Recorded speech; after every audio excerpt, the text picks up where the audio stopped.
This episode is sponsored by JDAQA Software Testing, your scalable solution for manual, automated, security, and performance testing. Check us out at jdaqa.com. And with that, let's get on with the show.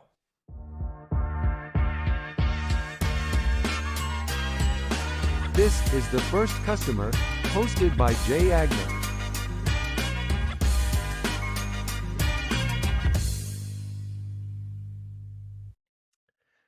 Hi, everyone. Welcome to the First Customer Podcast. Today, I'm a little hoarse, but that doesn't keep my excitement down for this incredible guest we have today. Greg Shepard, just a man of a million talents and things. I could go through them, but we wouldn't even get into the end of it before I started the podcast. So let's just meet Greg. Greg, thank you so much for joining me today, and welcome to the show, buddy. Thank you very much. I appreciate you, Jay, having me. Oh, you got Thank it, you. brother. The CEO and founder of Startup Science. Why don't you just tell us, where did you start your journey, and did that have any impact on you being an entrepreneur? Yeah, so I have autism and dyslexia, synesthesia, and they call it savant syndrome. I don't like the name syndrome, but anyway. And so when I was little, I had a lot of problems with school and education and stuff like that. And my family didn't have very much money. We lived in East Oakland in the 80s, which was like, it's kind of like an active war zone at that time. And so we were, there's foster and adopted kids in our family. So we were getting like beat up. So my mom, one time I got beat up really bad. And then my mom said, okay, that's it. And then we moved to Grass Valley, which is like in the mountains. And we bought a piece of property and we camped on our property in tents while we built our own house.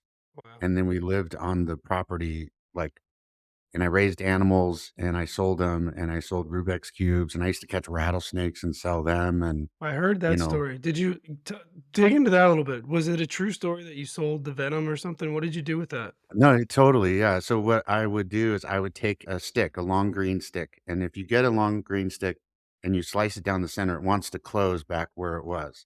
So I put a little twig in between and it would hold it open. And then I could stand back and put it around the snake's neck and trap it. Like it would go in the dirt and not hurt the neck. And then the little twig would break and snap the thing closed and it would trap it.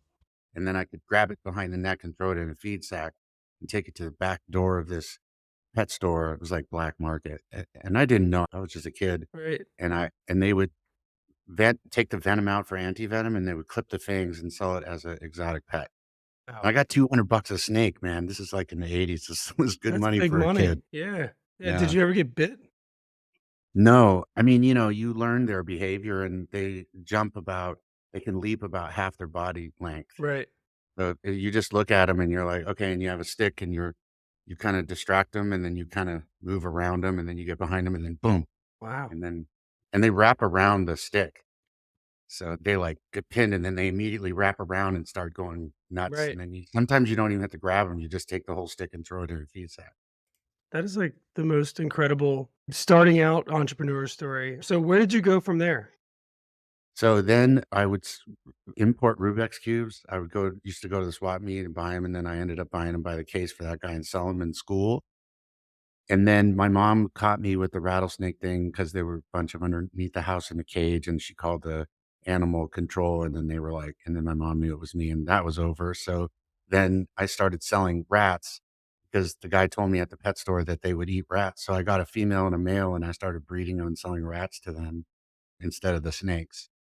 And then and during Christmas, I would go, my sister would climb up, or I would go climb up the trees and throw mistletoe down. And then my sister would put it in little sandwich bags. We put a bow around it. And I'd stand in front of the grocery store. Then as I got older, I tried to get jobs, but because I have level 5 dyslexia, it was really hard to do it. So I joined the Navy and then I got kicked out of the Navy for having asthma and lying about all these things. And then I had $133.77. And I started working 4 jobs and eventually I started my own. The first business I really started was a bungee jumping company. And How we did did you like start that? commercial. Why did you start a bungee jumping company? Since I was 18, I take on things every year that I think are impossible. So, like I wrestled a crocodile. Last year I did a 30-day water fast. Before that, I swam a marathon. I did a base jump before that. I rode 500 miles on a bike before that, since I was 18, with the idea that because life is so hard for me all the time, that I would m m m m because life was so hard for me all the time, I would take on challenges that I thought were impossible to make me stronger and to give me confidence. And so I did that, and then, I started 12 companies, sold all 12, 4 private equity awards for transactions between 250 and 1 billion, because I sold one of my companies to as part of a transaction to eBay, and then I became the chief strategy officer and then the chief technology officer to put it together, and then I left, and then I went into politics, and then that's when I met Barack Obama a couple of times, and, man, he is the coolest frigging guy you ever met. I mean, he is so cool. That's on my bucket list to meet Obama. Oh, man, he is so cool, like, you can't even imagine, like, you see him on TV and stuff and you think, "Oh, yeah, this guy's cool," but then when you meet him for real, I felt like he was, like, my friend, like, I knew Right. him and it was the most bizarre thing, and I was having, like, autism problems, a lot of ticking, which is where I'm, like, doing things, and so the Secret Service was, like, had to walk me over to him, and then the secrets and then it was really weird. I kinda screwed up the whole thing, and then the next time I met him, I had planned it all out, and I walked up and I told the Secret Service right away that I had autism and that this is how it is, and then they walked me over and then told Obama, and then Obama gave me a hug. Oh, man. Yeah, Wow. and yeah, he was so cool, and then but then I wasn't letting go of him, and so the Secret Service had to come and, like, peel me off of him. I don't know if I would let go of him either. We we share a birthday, Barack and I, August 4th. Really? We're birthday pals, so I feel like I'm destined to meet him at some point in my life, so I'm very jealous of that story. Where did I this hope so. I Okay, hope so, good, man. man. I don't wanna get into politics to meet him, though. I just wanna, Okay. like, meet him at, like, the Yeah, grocery he's just store or cool, something. man. Yeah. Whatever your politics are, the guy's, like, an amazing story. Oh, yeah. I mean, it just felt like a better time in America. There was, like, hope and stuff. It was, like, a wild Mm. time when he was that whole thing was happening. I missed that. Where did all this come from? Is it from your mom kind of having that anything will we'll get through anything kind of mentality and, like, the way that she raised you? Like, where do you think you got this just, like because I meet a lot of people, and they're surprised with some of the things from my story, which is, like, literally, just a tiny little dot on the map of what awesome stuff you've done, but I just have never, like I don't have that rollover mentality, right? I just never there's never, like, not a way forward, right? And I feel like it's a similar trait with you. Where did you get that from? Man, I think well, when I was born, I had 9 blood transfusions. I died twice technically, and I spent a lot of time in the hospital, uh, because of issues that I had, and my mom said to me one time, she said that I was here for a reason and that I needed to fulfill that reason. My mom was a nun, by the way, and my dad was a priest. They met in the church, and then they left and then started taking care of kids. They went into the church to try to take care of kids. The church didn't want them to take care of kids, so then they bailed and did it on their own. Mhm. And so I think I have this insatiable appetite for achievement, and I don't know what the only thing I know is that because all the time in the day, you know, I have things are hard for me, like reading is hard, like even reading a menu or like traveling through an airport is a freaking nightmare or like stuff like things are just hard, right? So I think if I maintain this high watermark of things being hard, then the normal things that are hard don't seem so hard anymore. Mhm.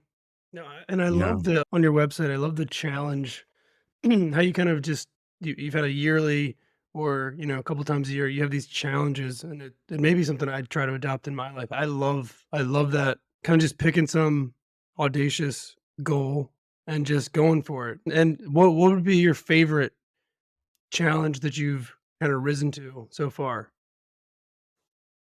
I categorize them into they're all things that I think are impossible. So, I could tell you like swimming a marathon was because I'm afraid of the water. That the reason why I'm afraid of the water is because I went cage diving with great whites while they ate seals, and that did a number on me. Hmm. But this year I dove with sharks without a cage, and they just ignored me, and it was kinda cool. And I think that the if I were to say, like, the most scary thing was the shark thing, the most bizarre thing was probably wrestling a crocodile or bullfighting. Like, the driving an Indy car and a NASCAR, that was really fun. Hmm. Um, I have a ticket to space, which is gonna be the height of everything, I'm pretty sure. Wow. What is that on Uh, the blue horizon? Is it on the what no, is it? it's called World Vision dot Space, and Okay. it's a big capsule that goes up in a giant balloon and, and then it Wow. falls to this. Yeah. So, but man, that's a good question. I mean, difficulty-wise, I rode a bike 525 miles down the coast of California, 100 miles a day for a week. That was extremely difficult, and a marathons are really hard too, really hard. But this year I did a 30-day fast where I only drank water for a month, and that was extremely difficult. I don't know, that's a really good question. I don't know. I know I don't know. I mean, I think after I do them, I'm always like, "Oh, that was the hardest one," but then, Right. I do another one, I'm like, "No, this one was the hardest one." It's just such a cool way to make sure you're, like you said, living your life to the fullest, right? I mean, I love the something you thought was impossible or something that scared you or something that, you're just deathly afraid of and kind of conquering it, which is, it is like the mindset. So let's get into the business stuff. Cool, I like it. I Okay, mean, let's do a ridiculous portfolio and backlog of just incredible things.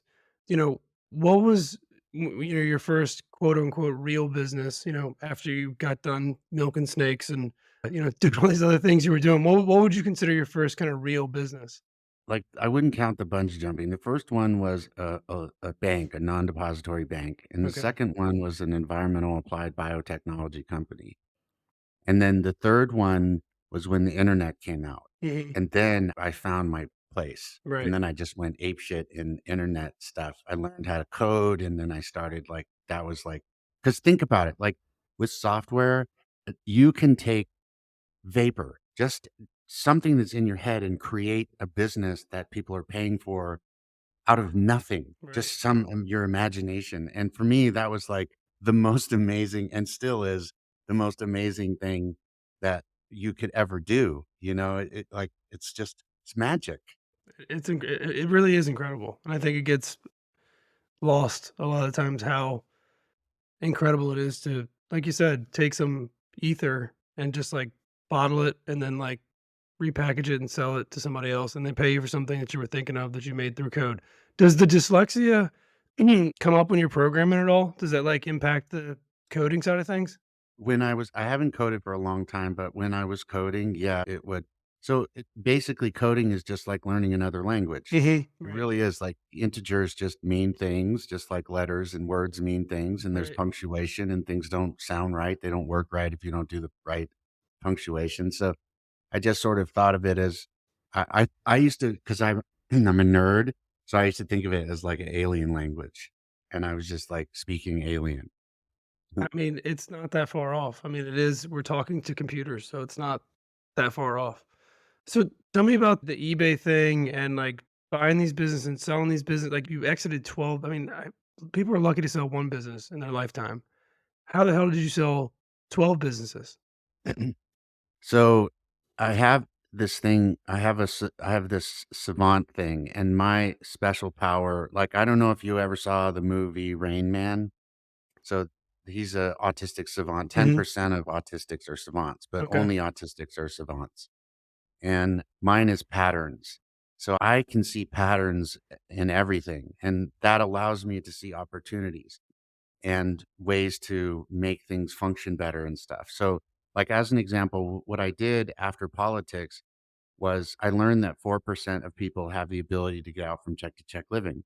And growing up that way myself, I was like, holy shit, what is the ways they get out from check to check living? And then there was 98% of them do it through a windfall, which included lottery, by the way, which is insane. And then so the largest group out of that group, 78%, did it by starting a business. But then 90% of the people that try to start a business failed.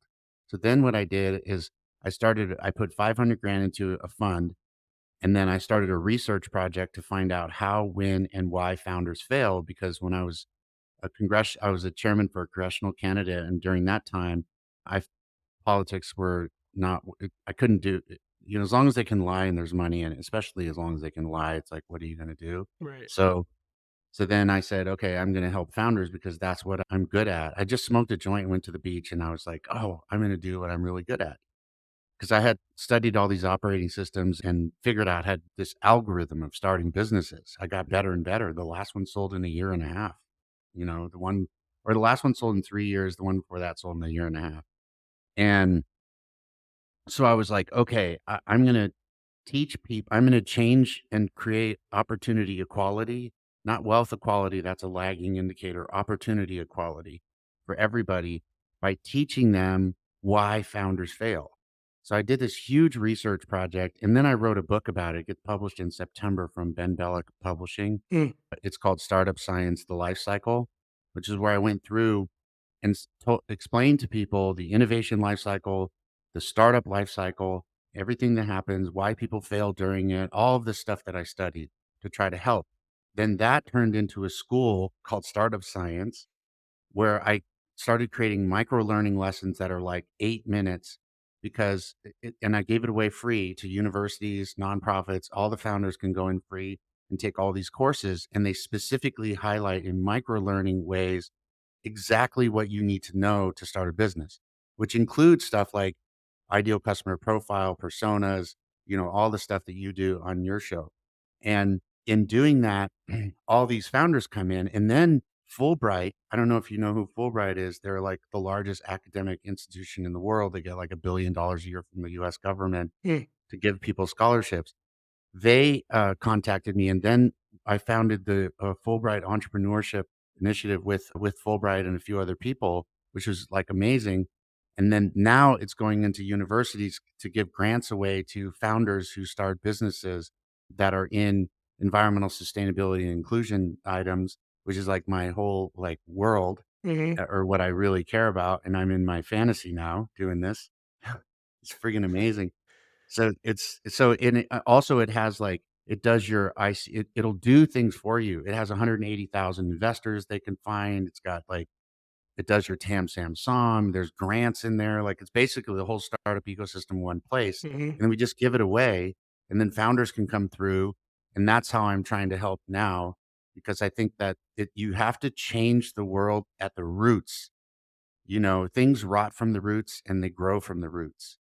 And, if you, what we're experiencing now with a lot of discrimination, a lot of marginalized people and environmental issues and stuff, we have to start that from the seed. And that is the founders. They change the future. Like, Mhm. think back before, if you remember, all the richest people in the world were like oil tycoons and sheiks and stuff. And Right. now they're entrepreneurs, Yep. right? And everything that we see changing in the world is coming from entrepreneurs, not from, some old company or some, old rich turd, Right. So it's like that's where I want to contribute, and that's what I do now. And I'm sorry I talked so long. No, are you kidding me? I love all of it. That's actually how we got connected, was I think the Phillies startup leaders founder group was using your platform. And I think that's how Yeah, we got connected, because I'm really in with those folks, which is a great organization, by the way. If anybody's in Philadelphia, they should be part of Philly amazing. Startup Leaders. Just Isabel over there is ridiculously Isabel fantastic. is the bee's Oh my knees. god, I got to spend time with her yesterday. She is like, I mean, just seeing her in motion is like unreal. Like, she's a wizard. I love her, and I can't wait to come out there, and I hope I see you Yes, I too. can't. Please, man, you got to tell me when you're coming. I will be wherever you are. I promise. So the first thing that kind of comes to mind though is like, how the hell do you keep all this stuff organized? I mean, you got a Oh, million tracks of things going on. Do you just have like a giant calendar? Do you like have a to-do list? Like, what the hell do you do to keep all this stuff somewhat, sane?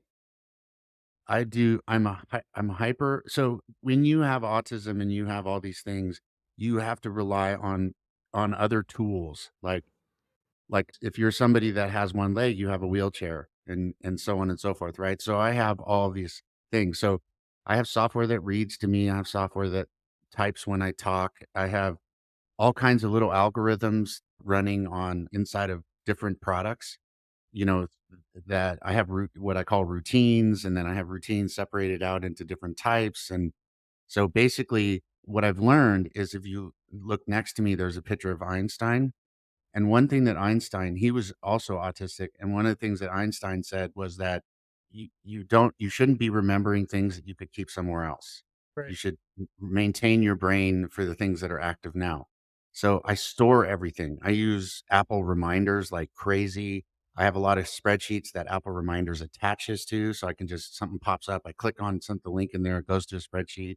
I use it, for work. I also use the HubSpot CRM. I have a notes section, and these little tools, they keep me operating all the time, and I don't have to spend a lot of time trying to figure out what I should be doing. Mhm. I spend time setting up my programs, my algorithms, so I know what I should be doing. It's like, if you're going to chop down a tree, you spend 50% of your time sharpening your saw, Mhm. so that Right.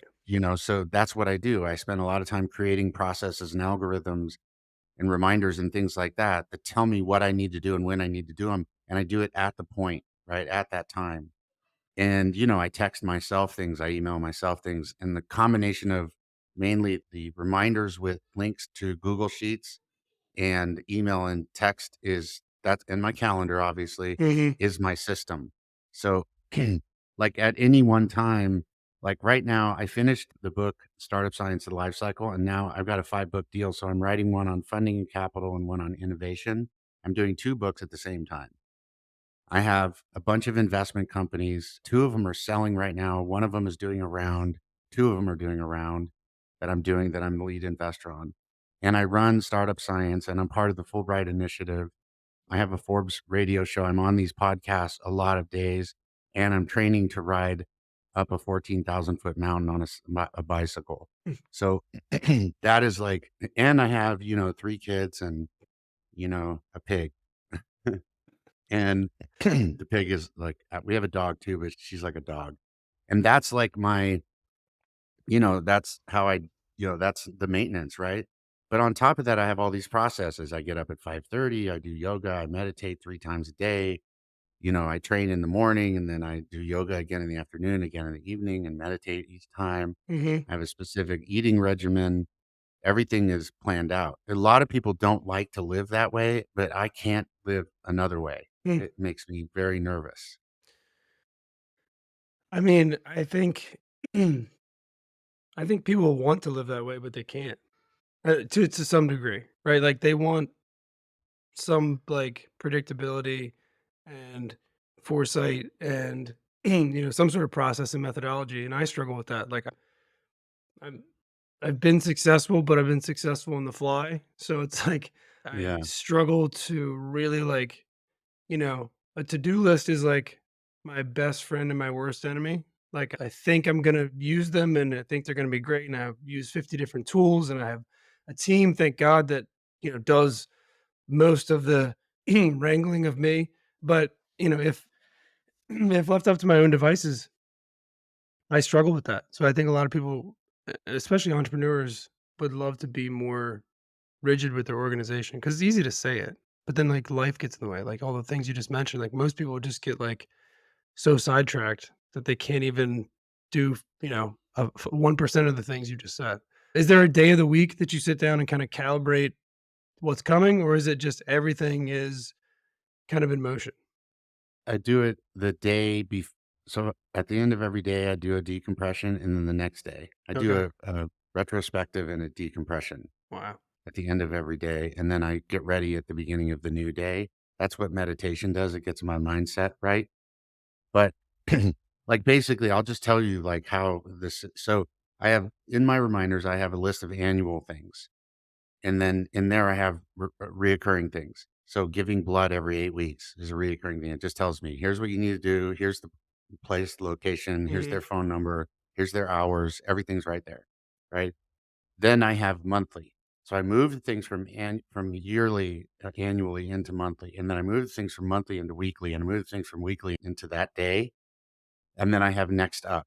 And then I have a general list for just stuff that I'm gonna slam in that I need to remember, and I go through that at the end of the day and put it in one of the other lists and schedule it. So the thing automatically moves everything through. Mhm. So I have and one of my annual ones as an example is my life list. And my life list has all of the challenges I want to do, all of the places I want to go. It takes time to do this, but you can do it on airplanes or whatever, like watching TV even, and it's Right. fun.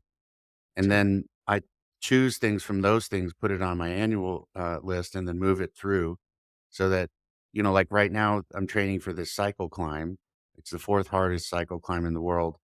And I have asthma, right? So this is really hard for me. Mhm. And so now every day I have something that I need to do in the morning and something I need to do at night to get ready, and it ramps up over time. That putting together that whole schedule may take me an hour, but now it's good for the whole year.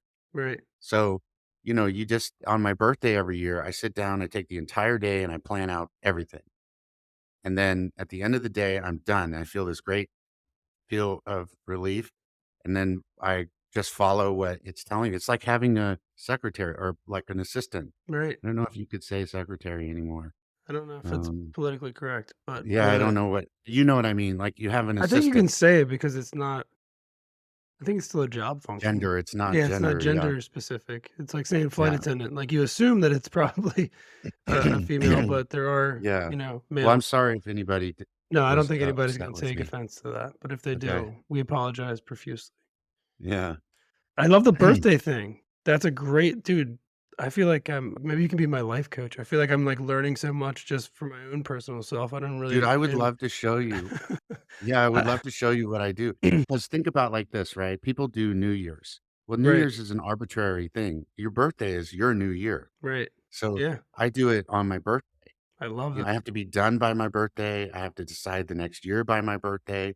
And then the whole year is to achieve things. So the next birthday, I look at my list and I'm like, fucking, I crushed it this year. Right. Well, what do you do if you Like, what if you do if things don't work out, if things don't get finished, if things, one of your big ticket items, something happens and you couldn't do it, has that happened? And then what do you do kind of to course correct from that?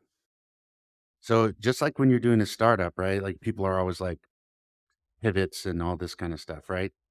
There's iterations, which are slight adjustments, and there's pivots, which are turns, right? So, like the way I do it is that if something isn't working, like I'll give you an example. Like when I was 19, I started bodybuilding because I wanted to not get beat up anymore, and I ended up competing in the nationals and everything. And I haven't done it until I was 50, and I did a 550-pound deadlift 5 times for my 50th birthday. And so now this year I was going to train and I was going to do bodybuilding again, right? I did the fast and I was like, okay, I'm going to do bodybuilding, but I couldn't do it because my shoulders jacked up. So I just changed. I just said, well, I go back to the list and I'm like, okay, what are the other things I can choose from? In business, it's a little different because in business, every failure is progress. I mean, if you think about it, like athletes, they work out until failure, right? And everything that is strong does it through struggle. Plants grow cell by cell and bust through concrete and they're stronger. Evolution only occurs at failure, right? Things fail and they evolve. So for us to live and think that we should be living without struggle is means that you're truly not living up to your potential because you should be struggling all the time. If you're struggling all the time, then you are moving forward even if you fail. It's part of the process. Hmm. Like I tell people, like the entrepreneurs all the time, they're like, well, I failed. And I'm like, oh man, did you learn? Oh, awesome. Well, congratulations. Like that's, you achieved failure, which is a form of achievement. Right. So when I am doing something and I get to failure, I'm like, fuck, right on. Sorry, I said that word. I'm not supposed to say No, that it's word. you can say that word. You can say whatever word you want. It's like we're in the woods Okay. out here. You can say whatever. Okay. So I would just like do things to failure and then I would fail and I'd be like, man, I am glad I learned that. The trick is to fail fast. Like if you think you're going to bomb, then do it and move on. Right. Don't like try to hold on to something that isn't like some shit that's not gonna like work out. A lot of people do that with relationships. A lot of people do that with things that they do in life and jobs and businesses and everything. It's like, no, man, if you as soon as you realize that, be honest with yourself and move on. Mhm. No, Yeah, I could not agree more. Where do you get your list, your challenge list, your inspiration? Like, do you just see something and you're like, "I wanna do that," or, like, is there just this immense backlog that you're never gonna work through because you have so many things? there's an immense backlog. There's like 380 things on the list. And one of them is like saving a life, Mm. right? And when Ukraine happened, I was trying to get out there so I could save a life. And then when Israel happened, I was trying to get out there so I could save a life. That's gonna be Um, going for a while. You might have a chance to get out there and do that if that's what you wanna do. I don't know if you come back though, it's scary over there right now.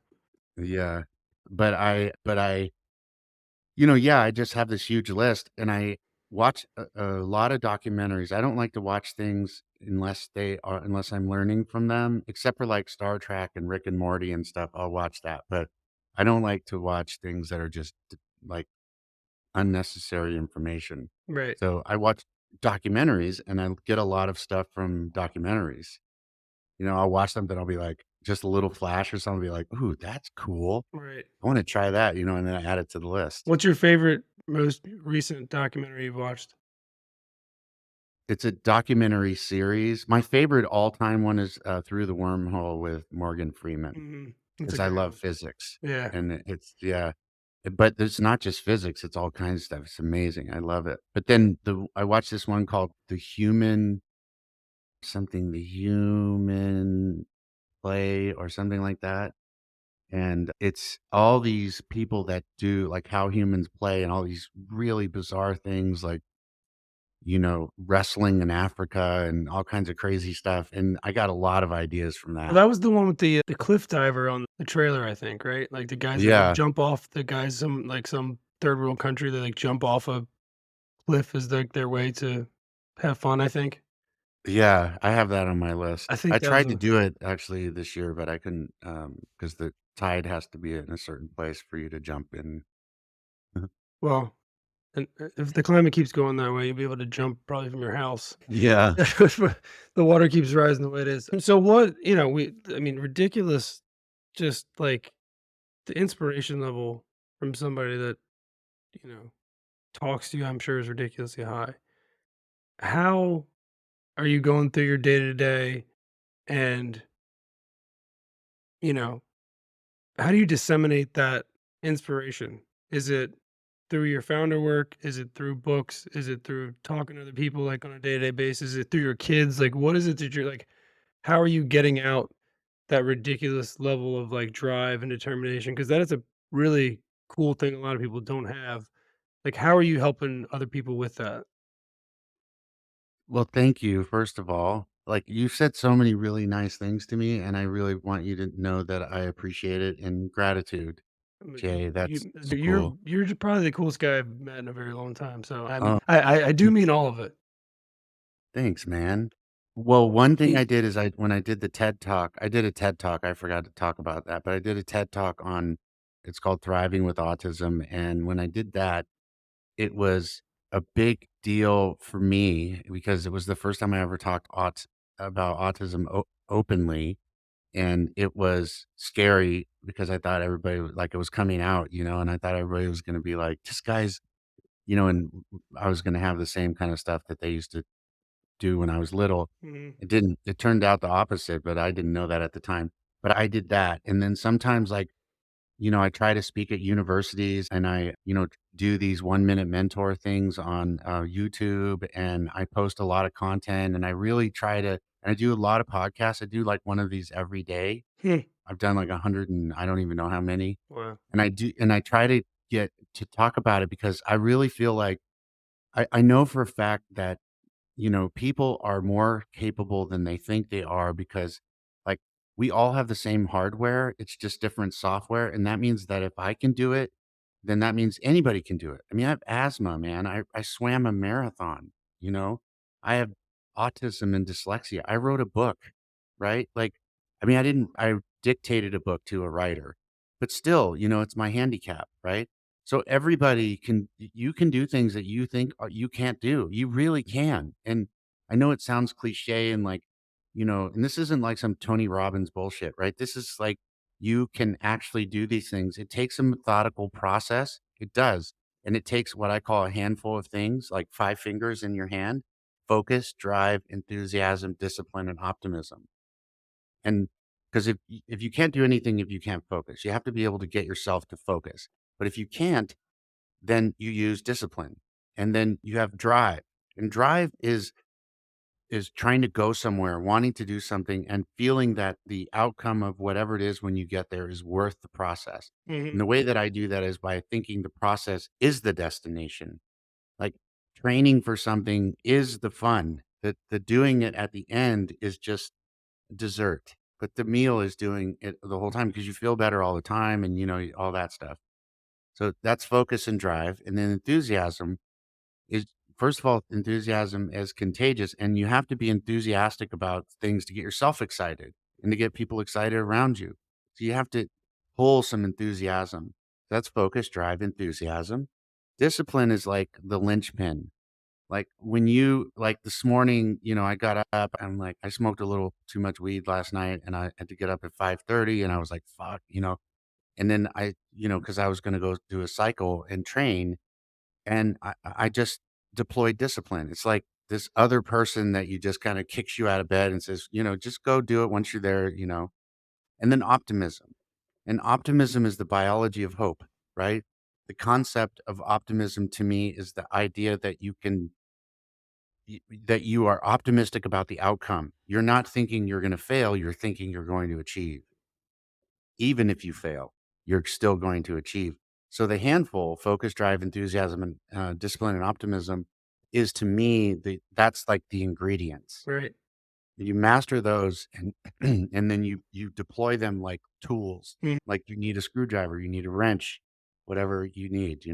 Sometimes it's a hammer. Discipline is usually the hammer. Discipline usually is a hammer. As somebody Yeah. with 5 kids, it's usually a hammer. The hammer, like, bounces it's like a rubber mallet, though, for my kids more than a hammer because it doesn't really work. All of that I love all 5 of those, by the way, and I totally agree with everything you just said.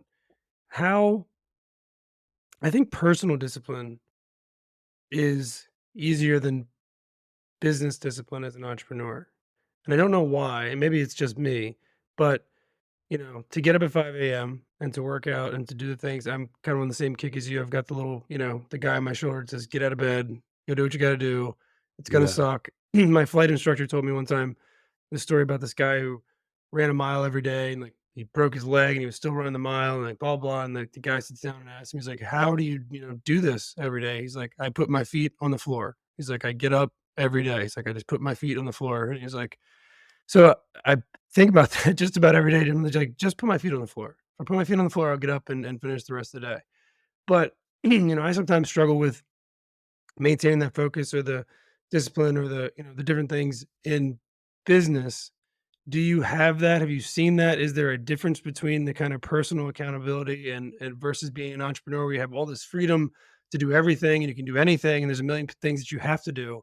How the hell do people stay focused? And is that something you've kind of seen people struggle with compared to their personal life?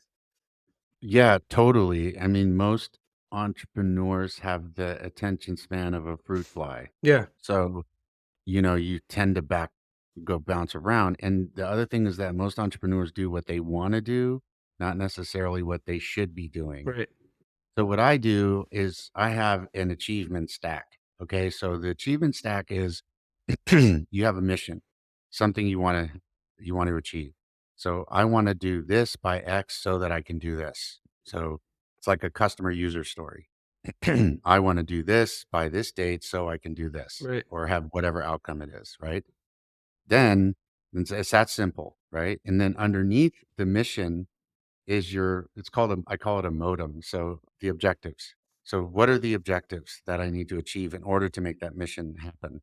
And then underneath the objectives are the tasks. So this is like the roll up your sleeves and actually do the task. And then measurement is the last one. So that's the modem. Hmm. And what I do is I start out and I have different missions for different things. I have personal missions, family missions, physical missions, health missions, so on and so forth. And then I have the objectives. What is the objective of accomplishing this mission? And then the task. What are the steps I need to achieve it? And I focus on the tasks. So, like a lot of times in business, people focus on their financials. And this will make sense. I bounce around because I think dimensionally, but this will make sense in a minute. Just bear with me.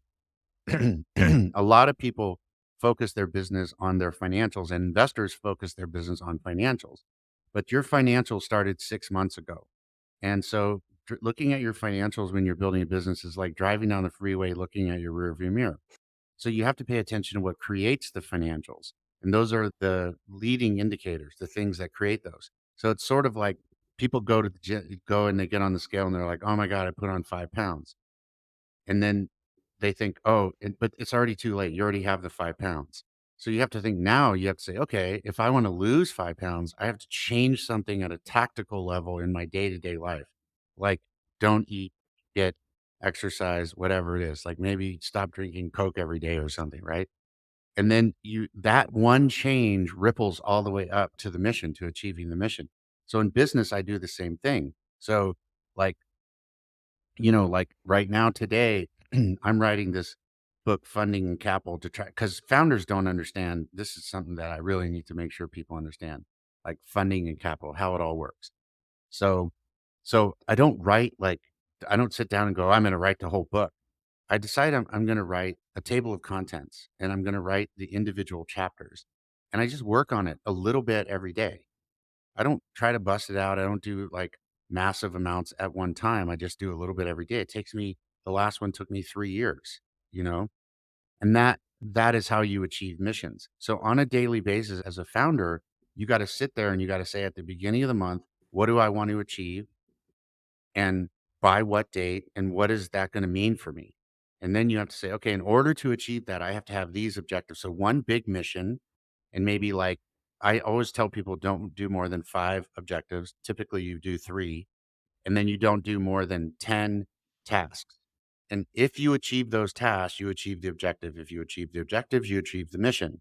And it's an easy way to ladder up and down, right? And that's how I do it. And I always tell myself, it's not like, you founders think they're free and you can do whatever you want, but that's bullshit.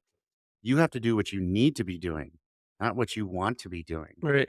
And you don't need to do everything on your list. You just need to do the things that are the most important things, Mhm. right? And every day you have to choose what are the most important things. And then you have to just stay focused on those things. And if one of those things is something you don't want to do, the way I handle that is I have a 3-time rule. If I have something on my list 3 times, it's the first thing I do. So instead of like keep procrastinating on something like, Right.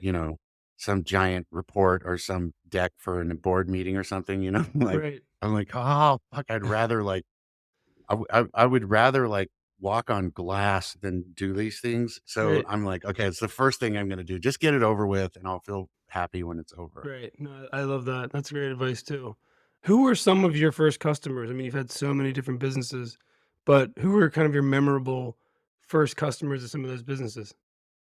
Oh man, the bungee jumping company, we had Mountain Dew. We did Mountain Dew commercials. Oh, that's awesome.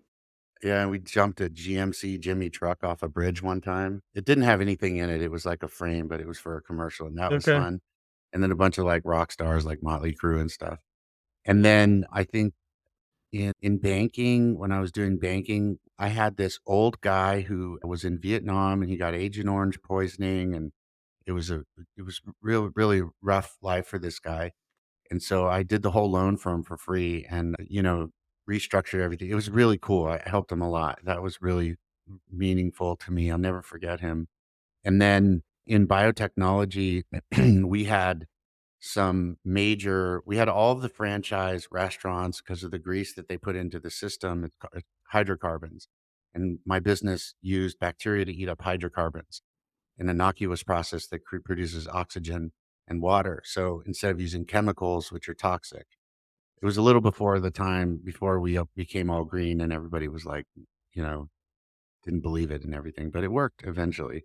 In that business, we had a few really large wastewater treatment plants that we were getting rid of. They were going to have to build a whole new treatment plant, and then they didn't have to build it and it reduced the amount of emissions that were leaving the wastewater treatment plant going into the ocean and other waterways by 80%. And that was pretty rewarding. And then, in the performance marketing business, we had like every major brand, Guess, Skechers. I mean, anything you'd see at a mall, we had a mall. And they were not very cool, though. They were not cool at all. So, but, in terms of like, out of everything I've done, what I'm doing now, like helping founders succeed, like really trying to help founders, I'm really seriously dedicated. This is like my last hurrah. And it is the most rewarding thing I've ever done because, like I'm getting to talk to you and all the people that are listening. And I get to talk to founders and universities, and I get to go into the system and look at the data. And I could see these people achieving things. I can see them not making the mistakes that I studied. And I know that they're going to be better off because of that. And I can see their businesses moving and I can see them solving problems. And I can tell you that is the most rewarding thing I've ever done by far. And I'm super freaking pumped about it. Sorry, I went a little crazy No, I there. loved that was an incredible customer list. Well, I usually have a question that I ask everybody. It's kind of the mystery question, but it's not going to be fitting for you because the question is if you could do anything on earth and you knew you couldn't fail, what would it be? But you do that like multiple times a year. So it's not exactly a fit for you. But if you have anything for that, my alternative question to that will be what is your most anticipated or the thing you want to do the most on your big life list, your backlog of 300 plus items? What's number one? Going to space. And you get to do it. When does that happen, by the way? I have a ticket. Do you want me to get it and show it to you? I even have Yes, a please ticket. show me the ticket. I have to see your Okay, ticket to hold on one space. Are second. you kidding me? It's so cool. It's so cool. So this is my ticket. Wow. Holy shit. Look at that. Official reservation. Yeah. So it takes off from the Grand Canyon? Is that where you leave from? Yeah, you can choose where it takes off. Mine leaves from the Grand Canyon. I was gonna do the Aurora Borealis, but I would have had to wait another year, Okay. and I'm passenger 617, you can see. Yeah. Wow. That means 617 people would have gone before me, So they can work out and the kinks before you go up. yeah, well, yeah, I hope so. I think if I could do anything and not fail, I would probably be the president, Wow. That's the first but first time anybody said that. yeah, because I think that there are some standards that we need to fix, regardless of whatever party you believe in. Like, I think everybody agrees that people shouldn't be allowed to lie if you're in public service. Right. Teachers, cops, politicians, like nobody should be able to just flat out lie to people when they're being paid by the people they're lying to. Right. I feel like that is the most stupidest, illogical outcome of a public service that you could possibly think of. Right. I don't care who it is, right? If you lie in a court of law, you go to jail. If you lie in your public service, you go to jail, period. Right. Right now you get You promoted. know? You get promoted right now if you lie in public office. All right, Greg. I feel I could literally talk to you for probably all day. Where can people find more about startup science, more about you? Where do people go? GregoryShepard.com. So GregoryShepard.com. And there's like so much in there. Like, I really, like, if you're listening, like, I'm trying to help you. Like, I really sincerely am trying to help you. So go there, and there's a tab called Visionaries on that website. If you click on that, you can get into the platform for free. And there's corporates looking to fund companies in there. There's 180,000 investors. We've got like grants in there. I mean, like it's free, man. Like you guys should go in there and like take advantage of it because it was not free for me to make it. It's my way of giving back to people because I feel maybe I'm an optimist, but I feel that in the subatomic particles that we are made of, that we are inherently good. I don't see animals and things in nature randomly creating suffering and torture and hurting people and doing things that are bad for their own backyard. And I think that is our inherent nature. and that we are skewed by things. And I think that if people go in there, they can actually change things. Entrepreneurs create the future. So let me help you, please go in there, and it's free. I mean, I worked really hard for this. So, you know, and then also, like, I think that for people to know too, that startup science, if there's accelerator, or if you're working in incubator or something like that, whatever, tell them to go to startup science, because those platforms we private label for different places. I mean, we have Harvard, Stanford, MIT, Columbia. These are school. What's you want to hear? What's funny, Jay? Yes. There's no way I could get into any of these places, but they're teaching my stuff.